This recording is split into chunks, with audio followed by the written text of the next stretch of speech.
नारायणं नमस्कृत्य नरं चैव नरोत्तमं देवीं सरस्वतीं व्यासं ततो जयमुदीरयेत्। ओम नमो भगवते वासुदेवाय, ओम नमः पितामहाय, ओम नमः प्रजापतिभ्यः, ओम नमः कृष्णद्वैपायनाय, ओम नमः सर्वविघ्नविनायकेभ्यः।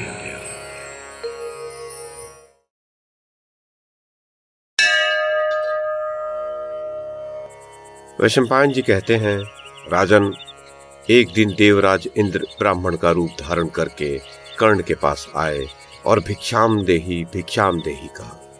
इस पर कर्ण ने कहा, पधारिए, आपका स्वागत है। कहिए, मैं आपको स्वर्ण विभूषिता स्त्रियां दूं या बहुत सी गौओं वाले गांव अर्पण करूं? आपकी क्या सेवा करूं? ब्राह्मण ने कहा, इनकी मुझे इच्छा नहीं है। यदि आप वास्तव में सत्य प्रतिज्ञ हैं तो आपके जो ये जन्म के साथ उत्पन्न हुए कवच और कुंडल है, ये ही उतार कर हमें दे दीजिए। आपसे मुझे इन्हीं को लेने की बहुत उतावली है। मेरे लिए ये सबसे बढ़कर लाभ की बात होगी। कर्ण ने कहा, विप्रवर, मेरे साथ उत्पन्न हुए ये कवच और कुंडल अमृतमय है। इनके कारण तीनों लोकों में मुझे कोई नहीं मार सकता, अतः इन्हें मैं अपने से विलग करना नहीं चाहता। सो आप मुझसे विस्तृत और शत्रुहीन पृथ्वी का राज्य ले लीजिए। इन कवच और कुंडलों को देकर तो मैं शत्रुओं का शिकार बन जाऊंगा। जन्मेजय, जब ऐसा कहने पर भी इंद्र ने दूसरा वर नहीं मांगा तो कर्ण ने हंसकर कहा, देवराज, मैं आपको पहले ही पहचान गया था। मैं आपको कोई वस्तु दूं और उसके बदले में मुझे कुछ भी न मिले, ये उचित नहीं है। आप साक्षात देवराज हैं, आपको भी मुझे कोई वर देना ही चाहिए। आप अनेक अन्य जीवों के स्वामी और उनकी रचना करने वाले हैं। देवेश्वर, यदि मैं आपको कवच और कुंडल दे दूंगा तो शत्रुओं का वध्य हो जाऊंगा और आपकी भी हंसी होगी। अतः बदले में कुछ देकर आप भले ही ये दिव्य कवच कुंडल ले जाइए, और किसी प्रकार मैं इन्हें नहीं दे सकता। इंद्र ने कहा, मैं तुम्हारे पास आने वाला हूं, ये बात सूर्य को पता हो गई थी। निसंदेह उन्हीं ने तुम्हें ये सब सारी बातें बताती होगी। सो कोई बात नहीं, तुम जैसा चाहते हो वैसा ही सही। तुम एक वज्र को छोड़कर मुझसे कोई भी वस्तु मांग सकते हो।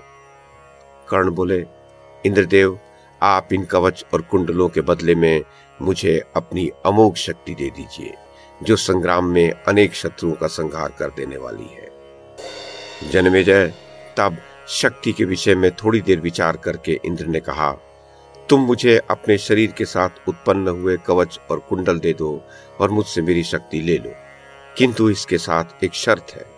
वो ये कि मेरे हाथ से छूटने पर यह शक्ति अवश्य ही सैकड़ों शत्रुओं का संहार करती है और फिर मेरे ही हाथ में लौट आती है।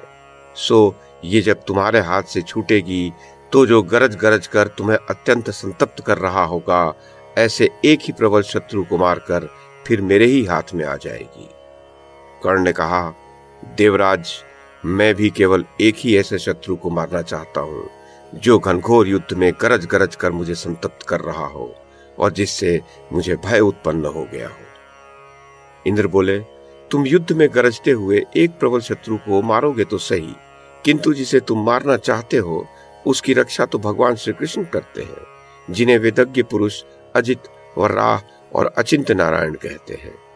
कर्ण ने कहा, भगवान, भले ही ऐसी बात हो, तथापि आप मुझे एक वीर का नाश करने वाली अमोघ शक्ति दीजिए, जिससे कि मैं अपने को संतप्त करने वाले शत्रु का संहार कर सकूं।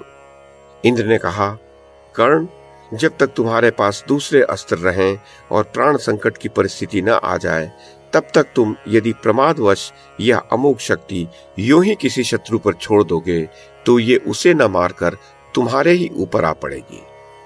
कर्ण बोले, देवेंद्र, आप जैसा मुझसे कह रहे हैं उसके अनुसार प्राण संकट की अवस्था में पड़कर ही मैं आपकी दी हुई इस शक्ति का उपयोग करूंगा। ये मैं आपसे सत्य वचन कहता हूं। मैं आपको अपने शरीर से उधेड़ कर कवच और कुंडल तो दे दूंगा, परंतु उस समय मेरे अंगों के कट जाने पर मेरा स्वरूप विभत्स नहीं होना चाहिए। इंद्र ने कहा, कर्ण, तुम्हारा स्वरूप किसी प्रकार भी विभत्स नहीं होगा। तुम्हारे अंगों में घाव तक नहीं होगा, क्योंकि तुम असत्य की इच्छा नहीं रखते हो। वक्ताओं में श्रेष्ठ कर्ण, तुम्हारे पिता का जैसा वर्ण और तेज है, वैसे ही वर्ण और तेज से तुम पुनः संपन्न हो जाओगे।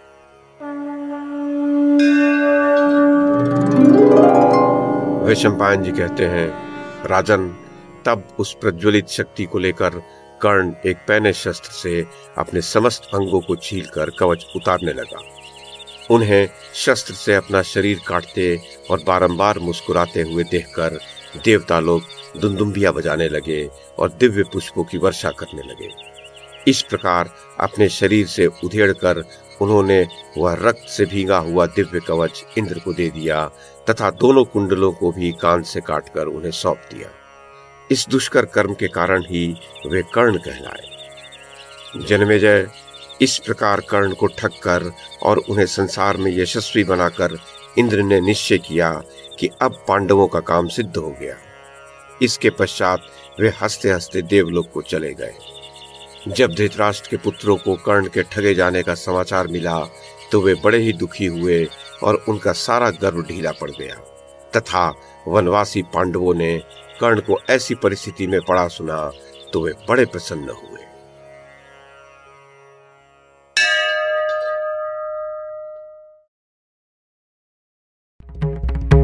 YouTube के माध्यम से महाभारत की कथा को एक श्रृंखला के रूप में प्रस्तुत करने का हमारा ये प्रयास यदि आपको सराहनीय लगा हो तो कृपया इस कड़ी को लाइक और शेयर करें, चैनल को सब्सक्राइब करें और बेल आइकन को दबाएं। साथ में अन्य लोगों को भी देखने के लिए प्रेरित करें।